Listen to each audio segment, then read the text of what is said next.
One of our members suggested that tonight we must discuss about 10 perfections or 10 paramitas. He said, still it is not very clear the significance or the meanings of these 10 perfections practiced by the Buddha in order to gain his enlightenment. 10 perfections.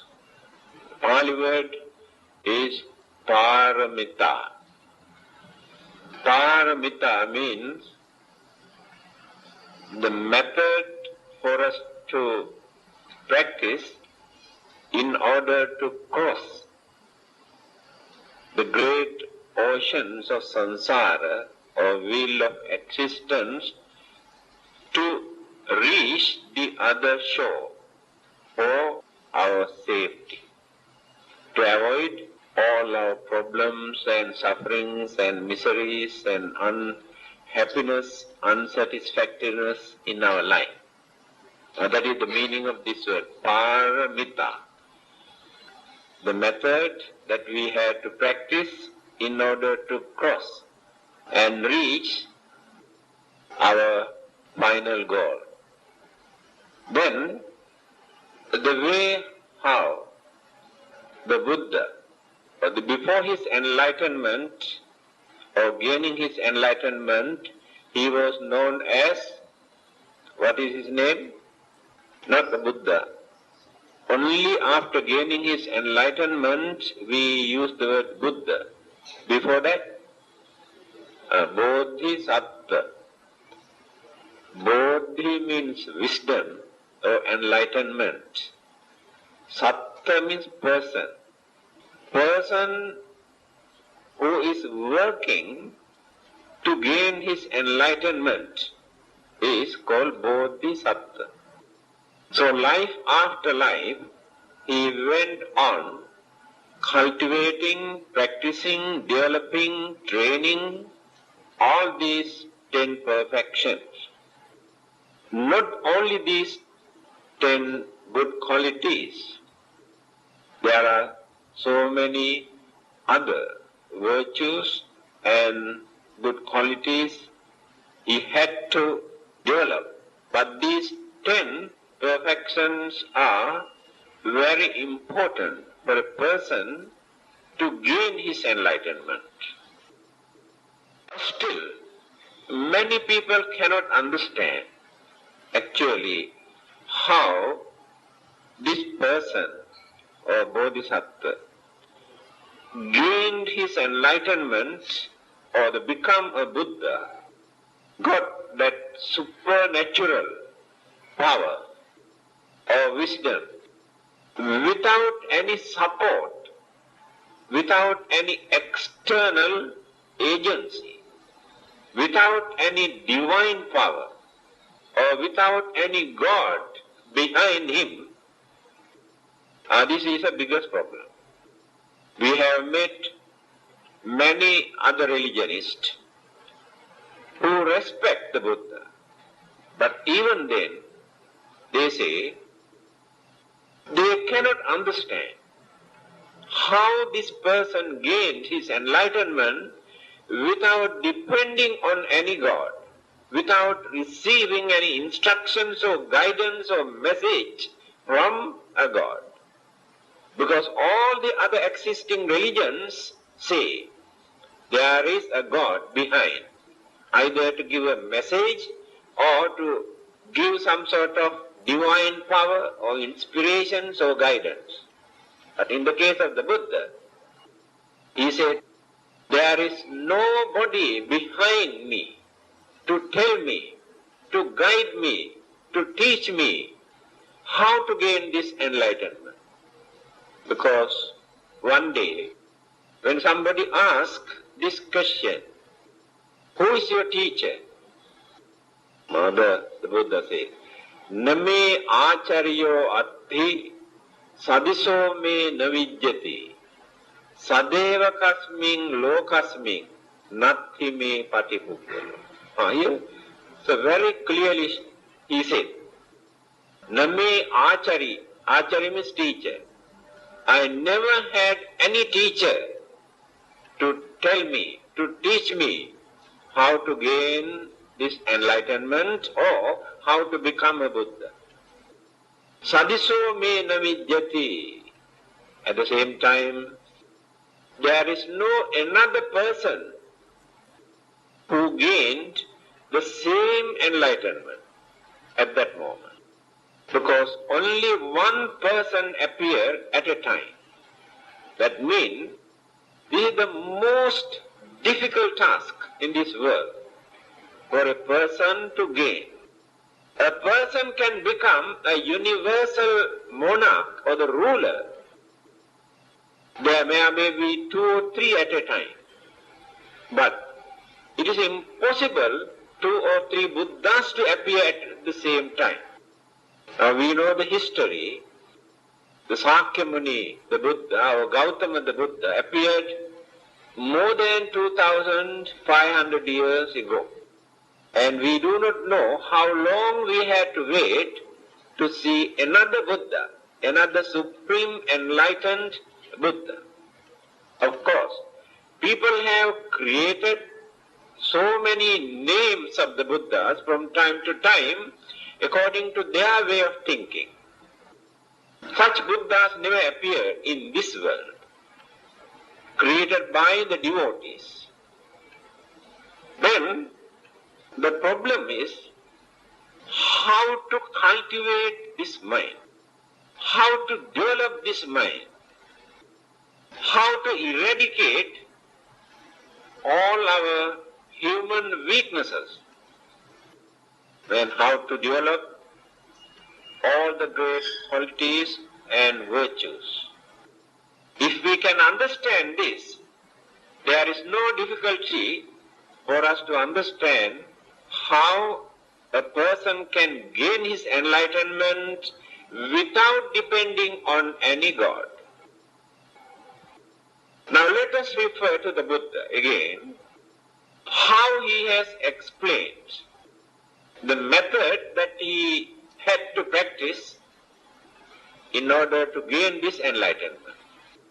The follower of another religion at that time happened to meet the Buddha. He has never seen another human being like him, so serene and pleasing, very pleasant looking, and he could not believe that this person is an ordinary human being. So he came and asked, may I know whether you are one of the gods who come down from heaven? Then the Buddha says, no, I am not a god. But all the others glorify, they boast, they claim, I am the God, I am the son of God. But the Buddha says, I am not a god. Then, any other, I am a supernatural living being. And the Buddha says, no, I am not a supernatural living being. Then, are you an ordinary human being? Again, the Buddha says, no, I am not an ordinary human being. Then who are you? Then the answer given by the Buddha. Abhiññeyang abhiññātaṃ bhāvetabbaṃ ca bhāvitaṃ pahātabbaṃ pahinosmi tasmā buddhosmi brahmana. The person who asked this question was a Brahmana. He said, Abhiññeyang abhiññātaṃ. If there is anything in this world for a person to understand, I understood everything. Bhāvetabbaṃ ca bhāvitaṃ. If there is any good quality or virtues for a person to practice, I have practiced all the good qualities and virtues. Bhavetabbang ca bhavitam. Pahatabbang pahinosmi. I have eradicated, uprooted all the evil thought, habits accepted by everybody. Tasma buddhosmi brahmana. Therefore, I am the Buddha. Now this is the way how he introduced himself. So here he never said, I am the son of God, I came down from heaven, I was sent by my father from heaven. No such word.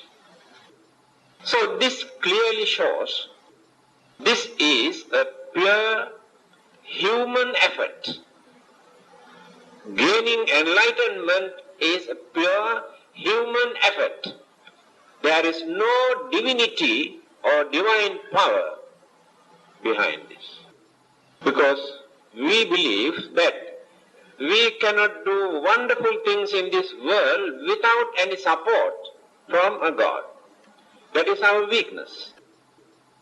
Because we do not know, or we have not realized, or we do not admit what sort of qualities and the virtues and potential that we have within us. We do not know. Therefore, always we depend on somebody, some sort of supernatural power to gain something. So the Buddha is the only religious teacher in this world who rejected this belief and who has proven that human beings can reach or gain the highest achievement in this world without depending on anybody by using our superhuman effort.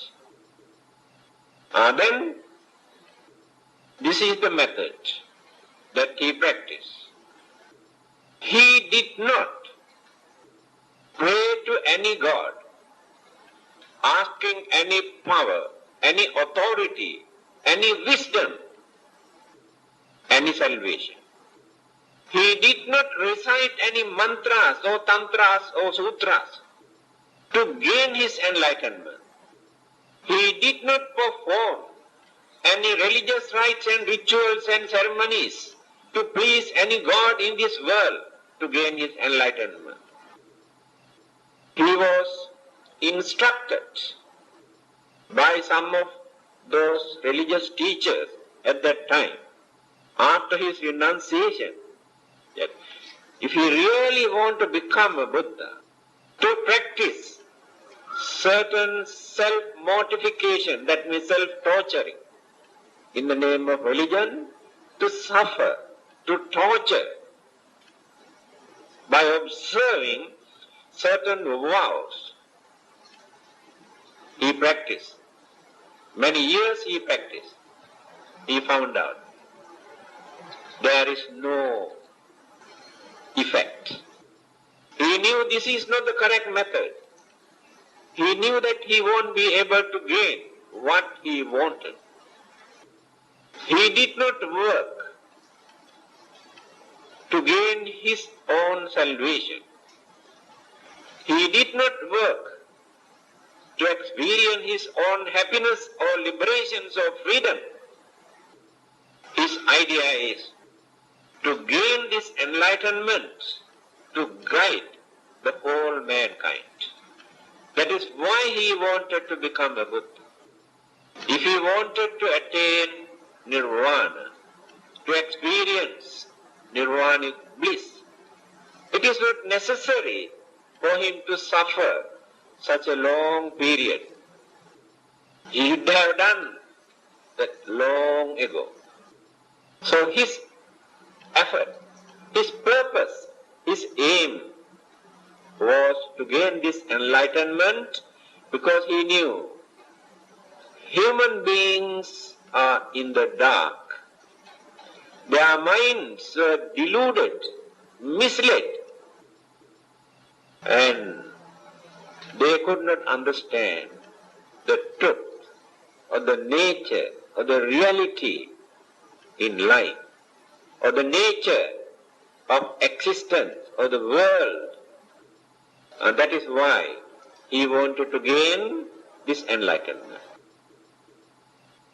Then the method that he practiced is introduced as paramita, perfection, to be perfect. Now we are not perfect. We are trying to be good. To be good is not enough. To do good, to be good, both are not very difficult. When we keep quiet without harming or disturbing others, then we try to be good. When we do some service to others, then we do good. That is not enough. We have to go beyond that. That is why these 10 perfections are mentioned there.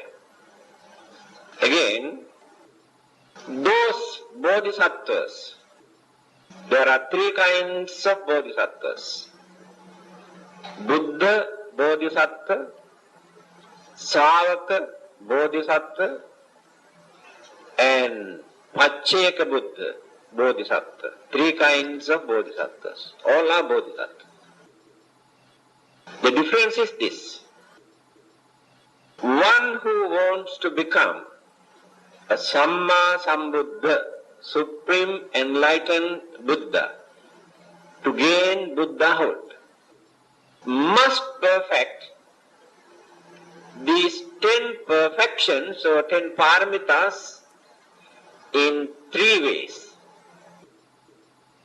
dāna, sīla, nekhamma, pañña, viriya, khanti, sacca, adhiṭṭhāna, metta, upekkhā. These are the 10 perfections.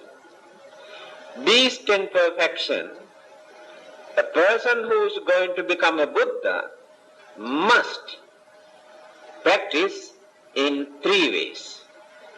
What are those 3? Let us take the first item, dāna.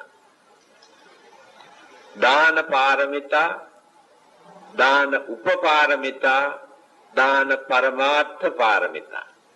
3 ways. Meaning, dāna paramita, sacrificing, giving, donating, contributing something, some sort of material things. This is called dāna paramita. Anyone can do this. You are also doing this. But that is not enough. Then come to the second stage. It is called dāna upaparamita. Higher than that. That means sacrifice or donate something from our physical body.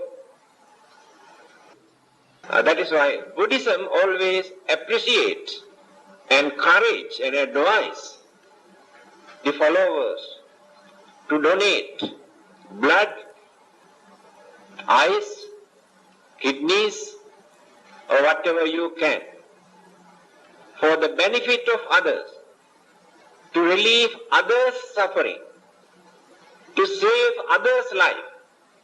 If you can donate something from your physical body, that dāna is higher than feeding few thousand people, providing food.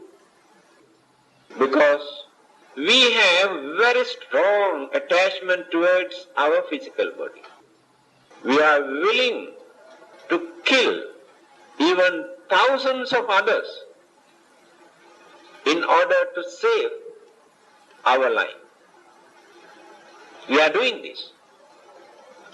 We are going on slaughtering other living beings for our living. That means we love more towards our physical body by reducing our love and kindness towards others. So when we donate something from our physical body, either while we are living or even after our death, there are certain things that others can use. That is under the second stage, dāna upaparamita, donating something from our physical body. When you study the previous birth stories of the Buddha, Jataka stories, you can understand how the bodhisattva has done this. Blood donation he has done.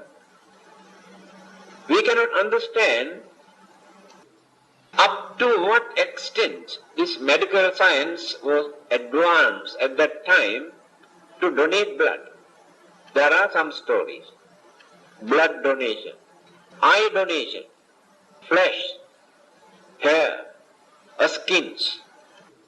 How he had donated for the benefit of others. Then the third one is called dāna paramartha. Parama means highest. This is the highest dāna, highest contribution. What is that? Contribute our whole life, not only one part. We contribute our whole life, our whole physical body for the benefit of others. This is the most difficult thing. But there are some people who can do this. And many people have done this. Now what is the real meaning of this word, sacrificing our life for the benefit of others? When others are in trouble, in difficulties, in danger, we come forward even at the risk of our life to save others, to protect others. In the process of this struggle or battle, we may lose our life. We may die because of this. That is called sacrificing our life for the benefit of others. If not, you uphold certain good qualities, principles or virtues. Under any circumstances you are not ready to surrender, to withdraw your great principles. To you, these principles are more important than this physical body.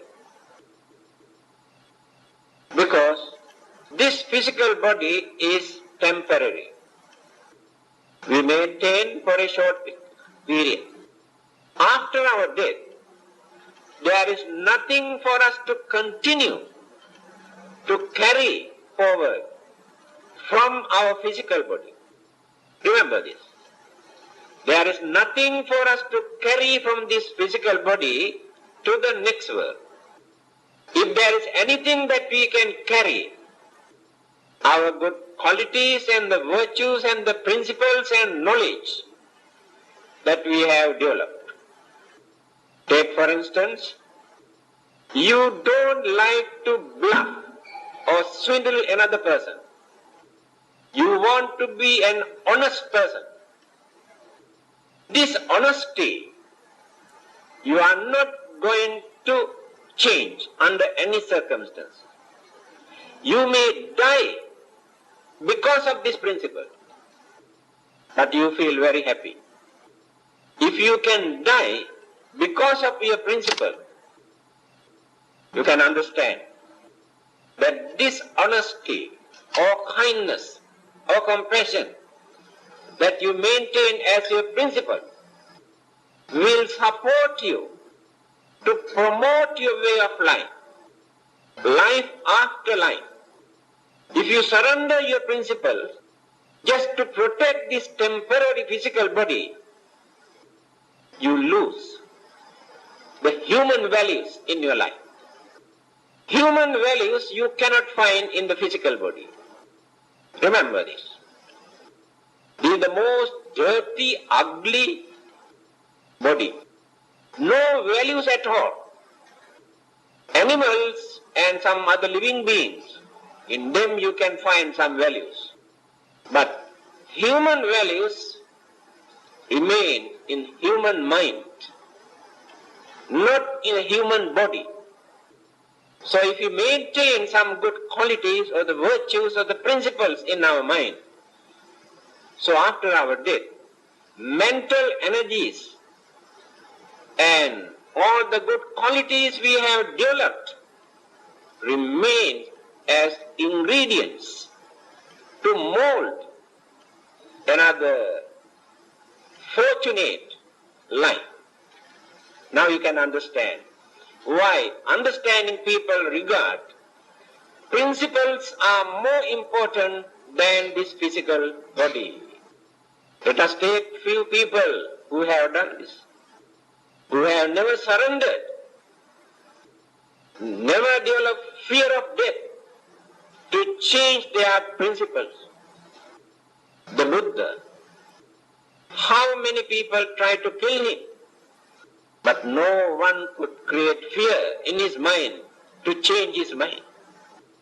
He said, Sangha me matang seiyu. It is far better for me to die in the battlefield when I come to save others. Ahang nago sangami. I am just like an elephant in the battlefield where people shoot arrows from both sides. When two parties are fighting, shooting, using arrows, because no guns at that time, I get arrows from both sides because I am in the middle. But even then I never run away. I never run away. I never withdraw. My duty is to settle this problem. They are not scared of death. Let us take Mahatma Gandhi in India, a man who upheld a great principle, non-violence, ahimsa. When Hindus and Muslims started to slaughter each other, although he was a Hindu, he wanted to be unbiased. He advised both parties not to kill each other. That is called non-violence. But one fanatical Hindu, Brahmins, could not tolerate this. So Gandhi was shot dead by this man. He knew one day he had to face this, but he never changed his principle. Now let us take another great religious teacher, Jesus Christ. He was a real religious teacher. As Buddhists, we should not condemn him. When you study his life, if you read Far Eastern Economic Reviews, recently published, there's an article. There are so many books written by various writers in the East as well as in the West. But he has come to India and Kashmir and Tibet when he was young and spent so many years and studied existing religions and philosophy and meditations and to perform certain miraculous power through dāna meditation. So many books were written by research workers. So he has gone back to his own country and started to preach. But people could not understand him. They thought he is planning to gain the power or the authority. So he had to die earlier because of his principle. Later, his disciples narrated beautiful stories. Religions are like this. Disciples create stories later. In Buddhism also there are such stories. And he did not die and gone back to heaven and this and that, all these stories. And, but as Buddhists, we can respect Jesus Christ for his great sacrifice. We appreciate. And this is the way how they upheld their principles. Socrates in Greece, first time in the West, a man who tried to introduce democracy, liberate people to express their views freely. The rulers could not understand him. Because of this, he had to face untimely death. But the whole world, whole mankind, remember him and respect him. Abraham Lincoln, he had to face untimely death because he wanted to do some service to unfortunate human beings in his country. Because of that, he had to die. Martin Luther King, a Christian priest, had to die because of the same principle. How many more people are there in this world who had to face untimely death because of their principle? But remember, they feel very happy because they knew that this physical body is very, very temporary combinations of elements and energies. But human values, human virtues, human qualities, knowledge and understanding, we can continue life after life. But the same physical body, we cannot continue life after life. Now you can understand why they decide to sacrifice their whole life for the benefit of others, welfare of others, to relieve others' suffering. The happiness that we gain by sacrificing our life is more important. These are the three methods, three ways. So those who are working to become a Buddha must practice all the 10 perfections in 3 ways. When you take another paramita also, we have to adapt the same attitude. That is why it is very difficult for a person to become a Buddha. Then, a person who is going to become a pañña Buddha, called silent Buddha, practice only 2 ways, only 2 methods. Dāna and dāna upaparamita, but not the highest one. They don't practice that. So they will become pañña Buddhas.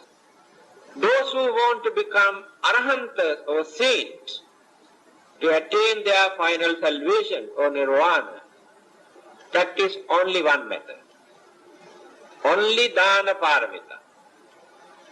They are going on practicing and practicing, giving away all their belongings. Now these are the 3 methods or 3 ways for them to practice these 10 perfections. Again, there are 3 kinds of bodhisattvas. Saddhādhika, viriyādhika, paññādhika. 3 qualities. Those who develop more faith and confidence in order to practice these 10 perfections belong to one group. By depending on faith and confidence. But their understanding is not very deep.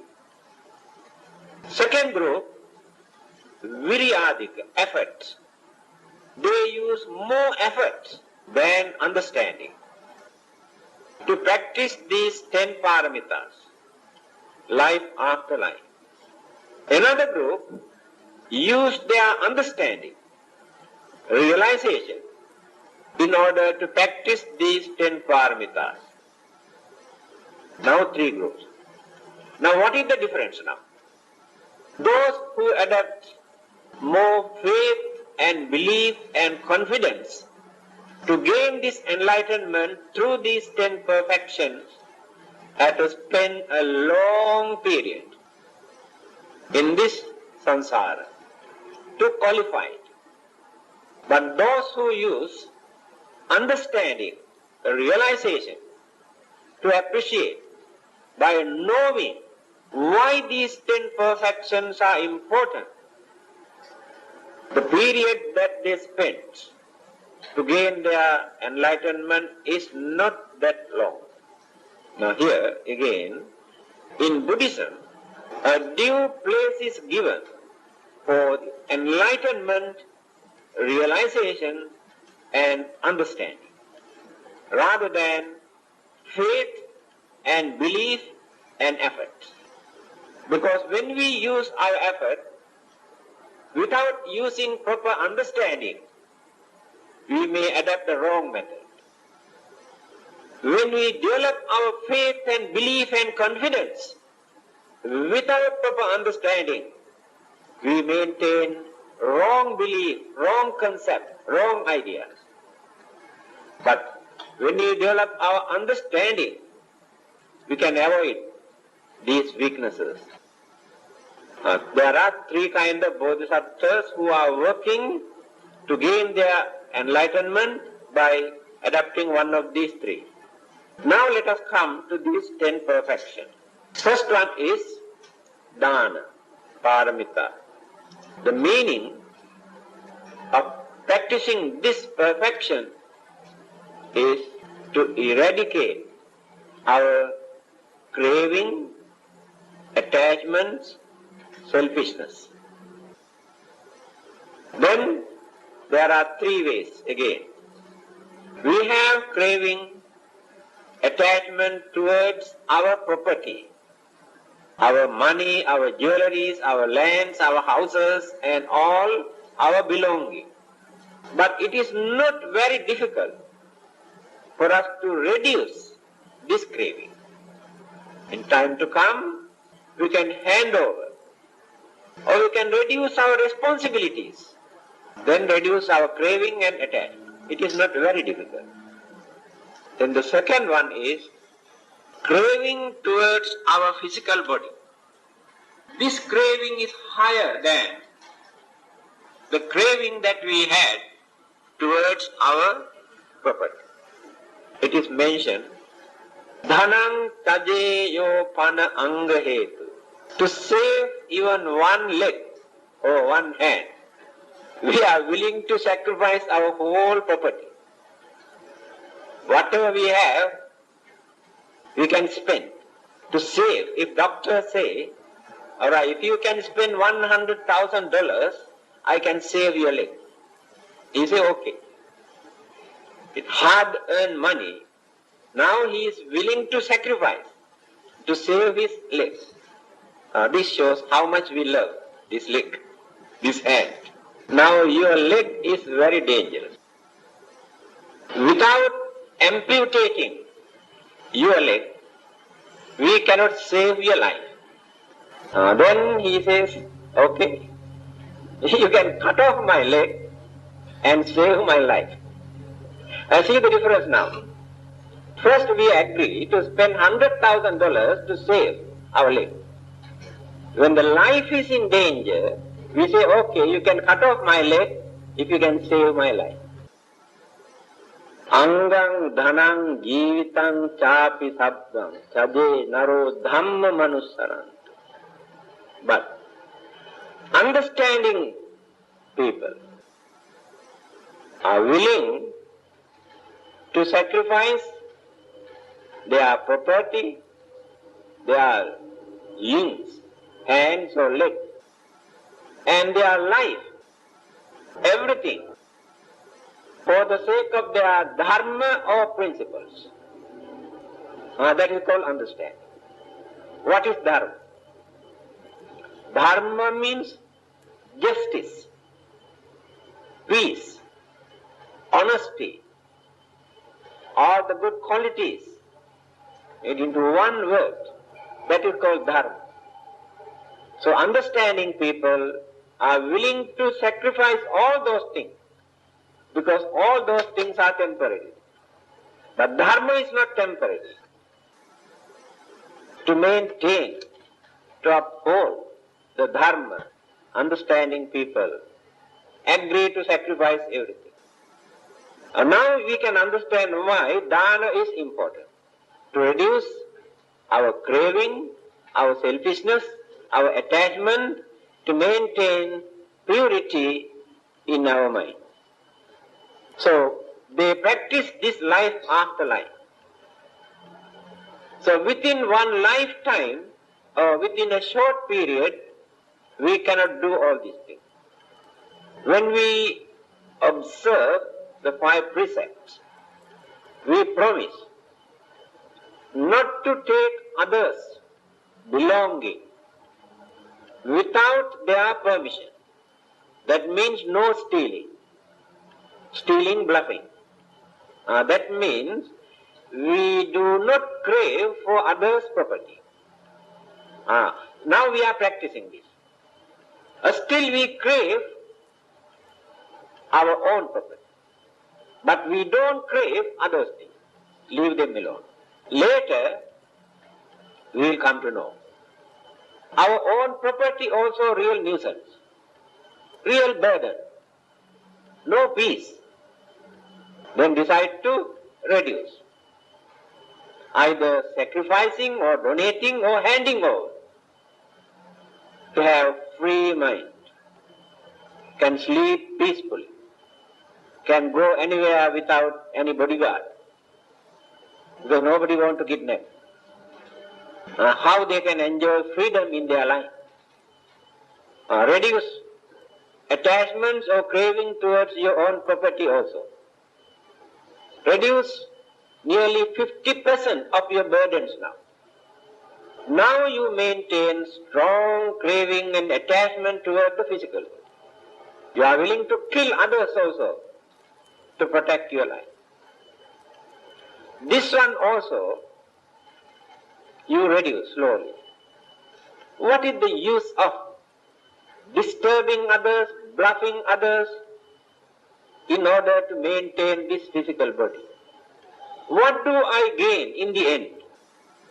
The more I maintain this, the more I had to suffer from sicknesses, from old age, ache and pains and troubles and problems and everyday complaining, this pain and that pain. What do I gain? So why should I abuse and misuse this physical body? After a few years' time, this will decay, collapse, dissolve, disappear. But life never disappears. Life never dies. We can continue this life, but not this physical body. So we can make use of this physical body in order to make this life a better one, more fortunate, more peaceful, more contented life by using this physical body. So why should I abuse, misuse this, disturbing others or bluffing others? My life had to suffer because I misuse my physical body. Now then, reduce the strong attachments and craving we have developed towards the physical body. See the way how we started to reduce our craving and craving and craving and craving, and in the end, how we can experience real freedom without fear or without suspicion, without jealousy, without enmity, because mind is free. All these problems come to us because of our property and this and that. So a person who is going to become a Buddha must cultivate all these qualities. Now come to the other one. Sīla. Sīla means discipline. how we behave, how we talk, how we do our things, our work, how we earn. In every word, in every action, there must be some sort of discipline. That is called sīla. So, when we observe this discipline, we never disappoint, we never disturb another person, even another living being. Our way of life is peaceful, gentle, noble. There is nobody in this world, the follower of any religion, even those who have no religion, to tell that something is wrong with us. Everybody appreciates. It is discipline. Because this disciplinary code is common to whole mankind, irrespective of their religions or social status, education. If you can lead your life without disturbing another person, you had to adopt this disciplinary code. Everybody says you are a gentleman, you are very cultured, you are very noble, or you are religious, you are harmless, you are innocent, because of these good qualities. Now this is called sīla. So we have to practice. Third one, nekhamma, renunciation. Again, when you read the Jataka stories, previous birth stories, you can see how the Buddha, I told you, he was not the Buddha at that time, the bodhisattva, how he sacrificed his kingdom, his property, everything, to be a free man, not to have any responsibilities, disturbances in his mind. After ruling a country as a ruler, when he come to know, now I have grey hair, that means maturity. Time has come for me to renounce, give up, hand over kingdom, either to his brothers or sons or anybody. There are how many stories there? That is called renunciation. Reduce all the responsibilities and burden. Free mind is the important thing. Now you cannot go anywhere, even at daytime also, without fear, without suspicion in your mind, because you have not done this renunciation. You have to face this. In my case, I can go any part of the world where there are no Buddhists without any fear, any disturbances, without any suspicion. Nobody wants to disturb me because of my renunciation. I have been to communist countries, Christian countries, Muslim countries. Nobody wants to disturb me. Everybody supported me, respect me. This is the way how they appreciate this renunciation and how we enjoy our freedom, confidence in our life. You cannot enjoy this life. Fear. This is more than enough for you to understand why renunciation is important. Renunciation is important to have a free mind. Without maintaining free mind, we cannot cultivate other good qualities, mental disturbances. Then the next one is pañña. Pañña means understanding. This understanding we cannot gain at once. We have to learn, we have to think, we have to investigate, then we get some sort of understanding. But how many people are doing this? Usually, people maintain some sort of traditional belief. They have not learned anything, never investigated anything, but maintain, accepted as truth. No understanding. This is the advice given by the Buddha, not to accept anything. We accept certain things by depending on another person. This is our weakness. That means we cannot decide. We want to depend on a person, saying, oh, so-and-so says like this, therefore we must accept. The Buddha says like this, therefore we must accept. Jesus says like this, we must accept. Our holy book says, we must accept. The Buddha says, don't accept.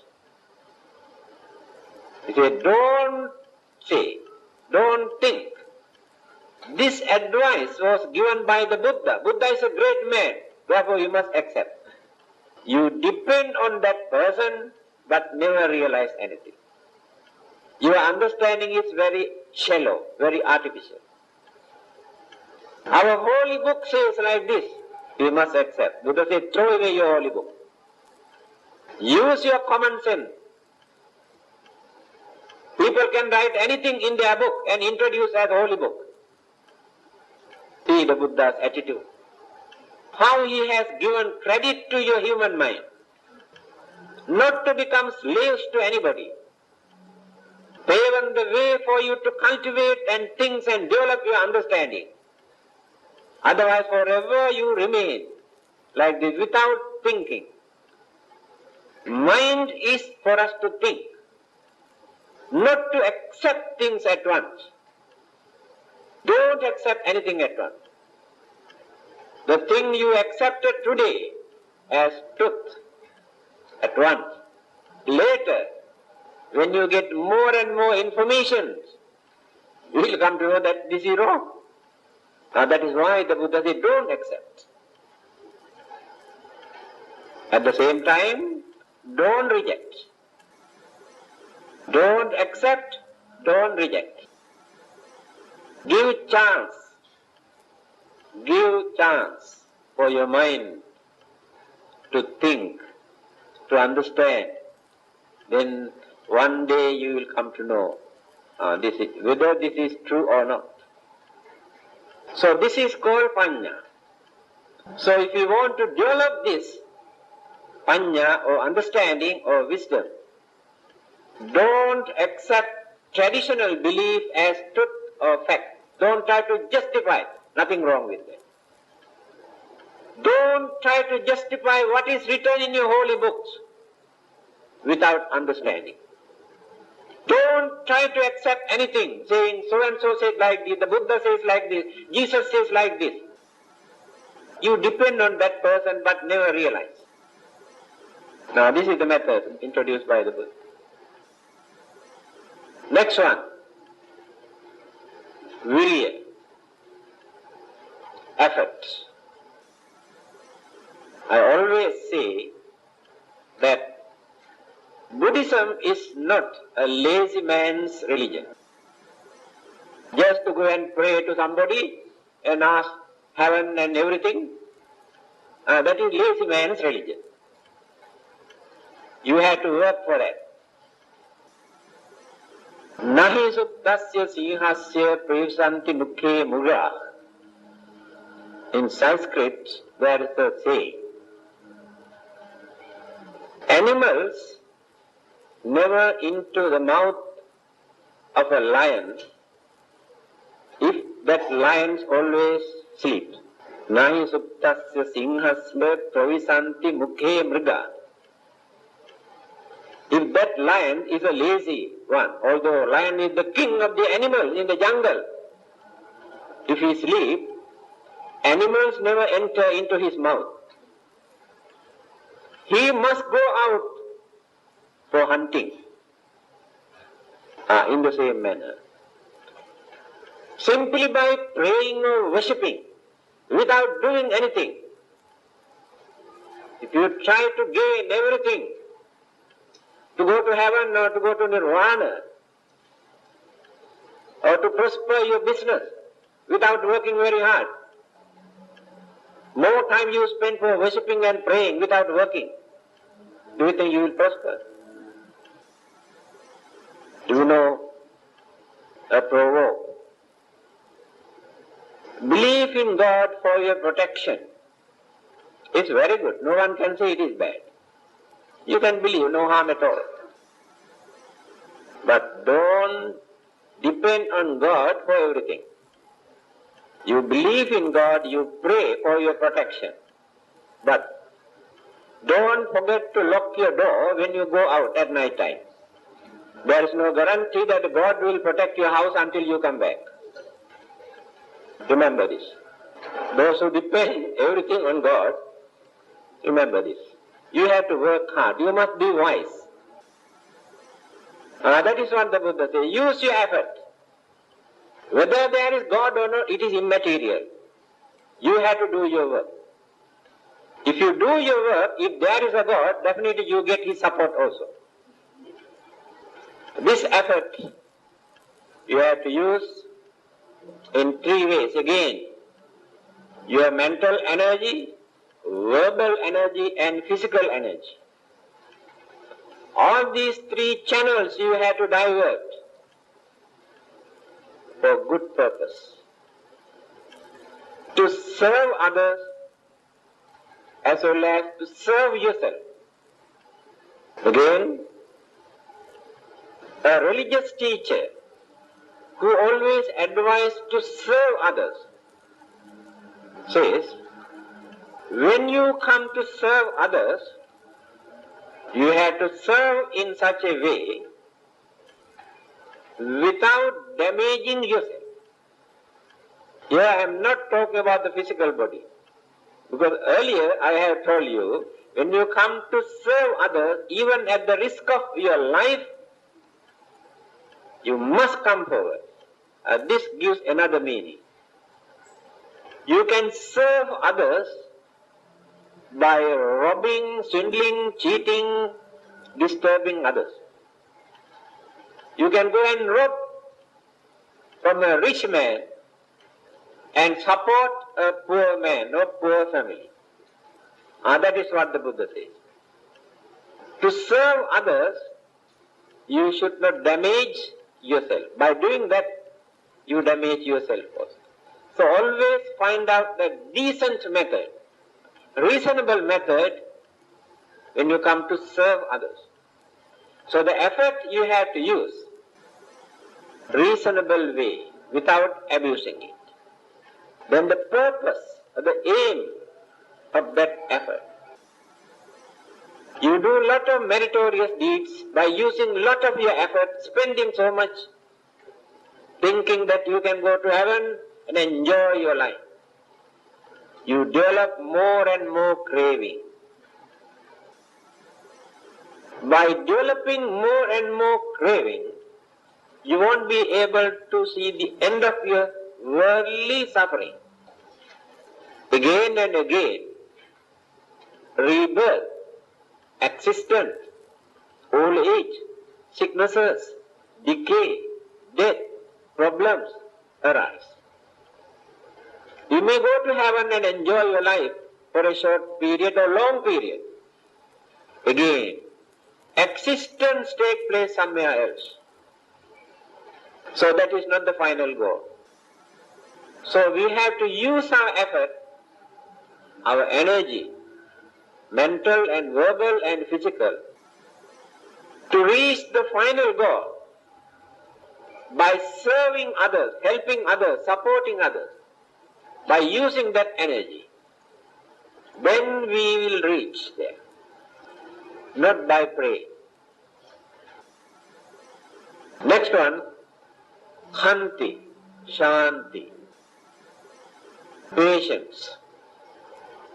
We are very impatient. We practice this patience when we were admitted into hospital, that's all. Patience only in the hospitals. At home, no patience. Patience is very important to avoid so many problems, misunderstandings, calamities, enmity.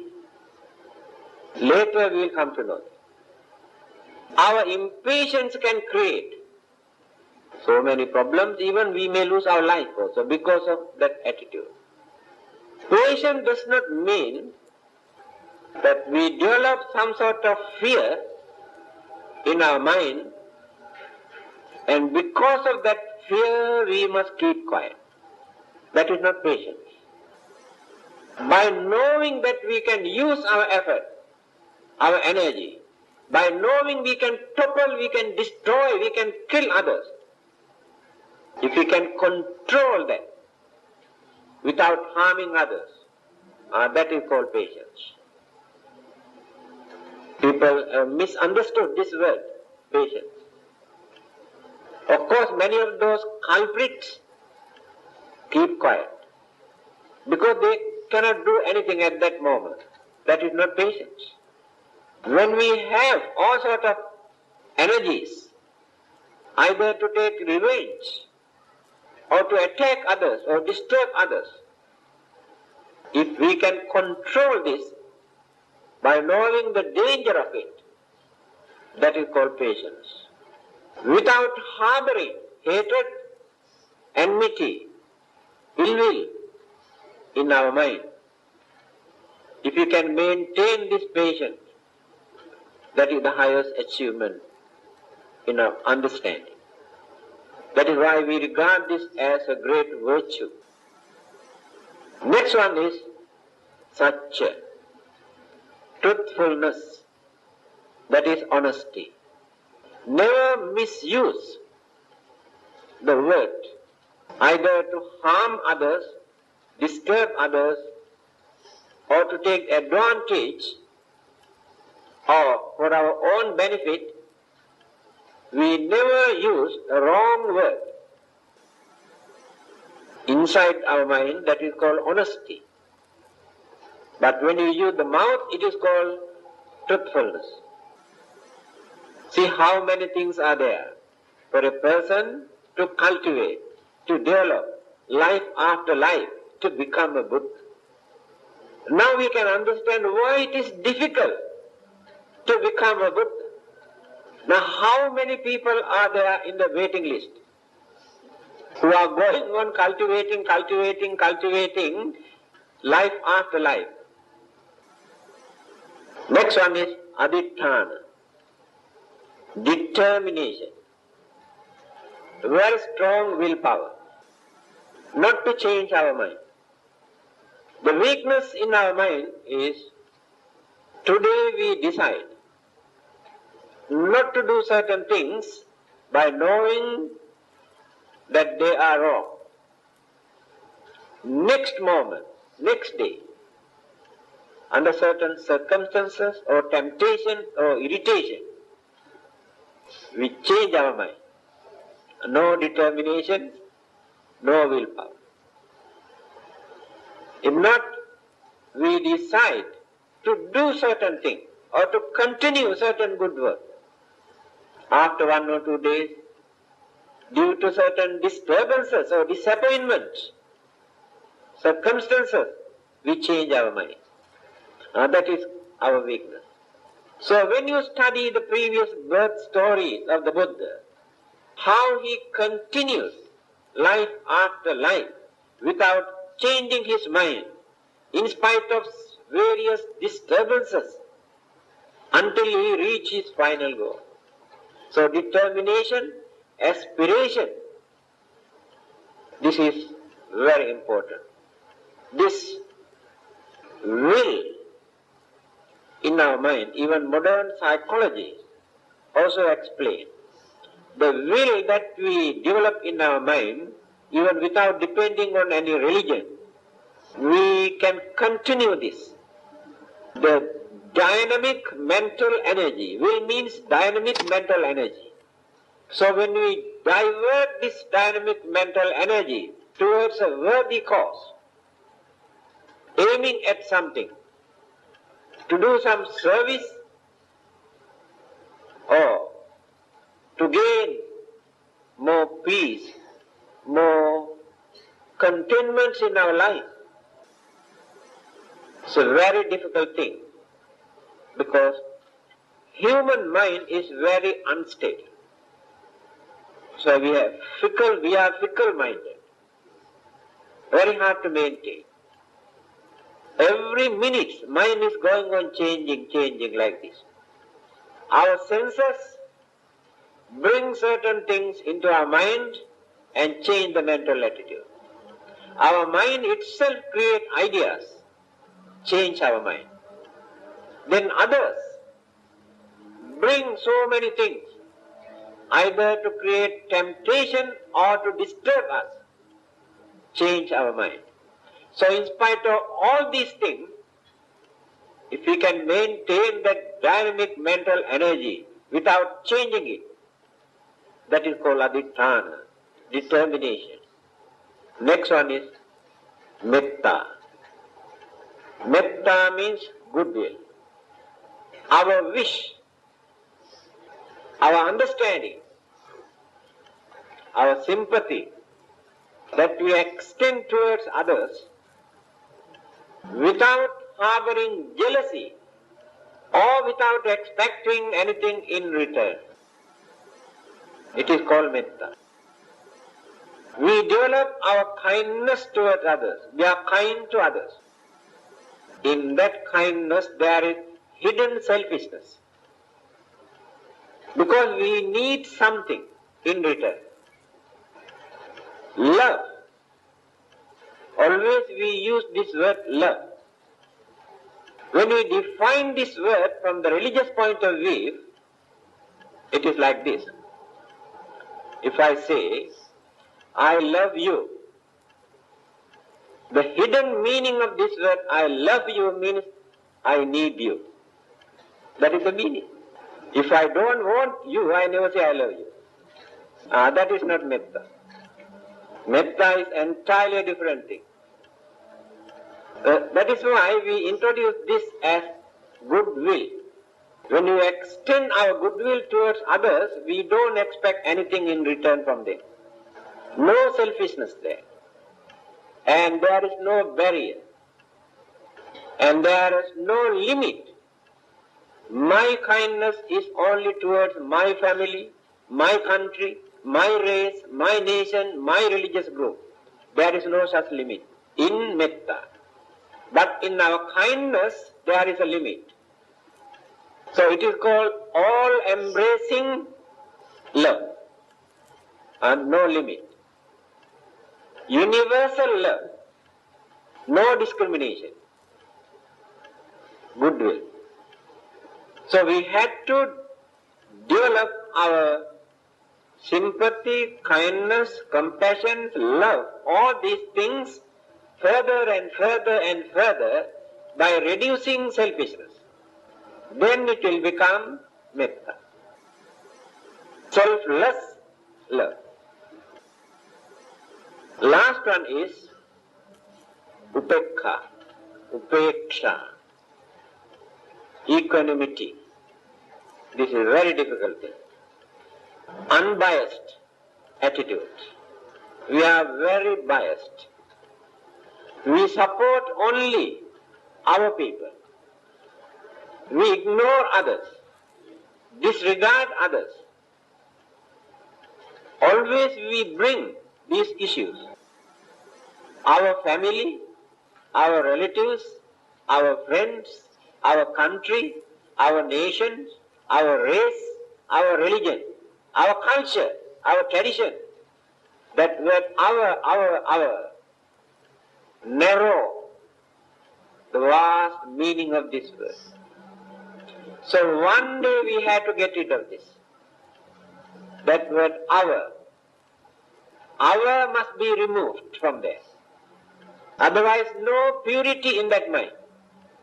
If our cooperation, our support, our assistance, we extend only towards our religion, our race, our country, our people, there is a dark corner in that mind.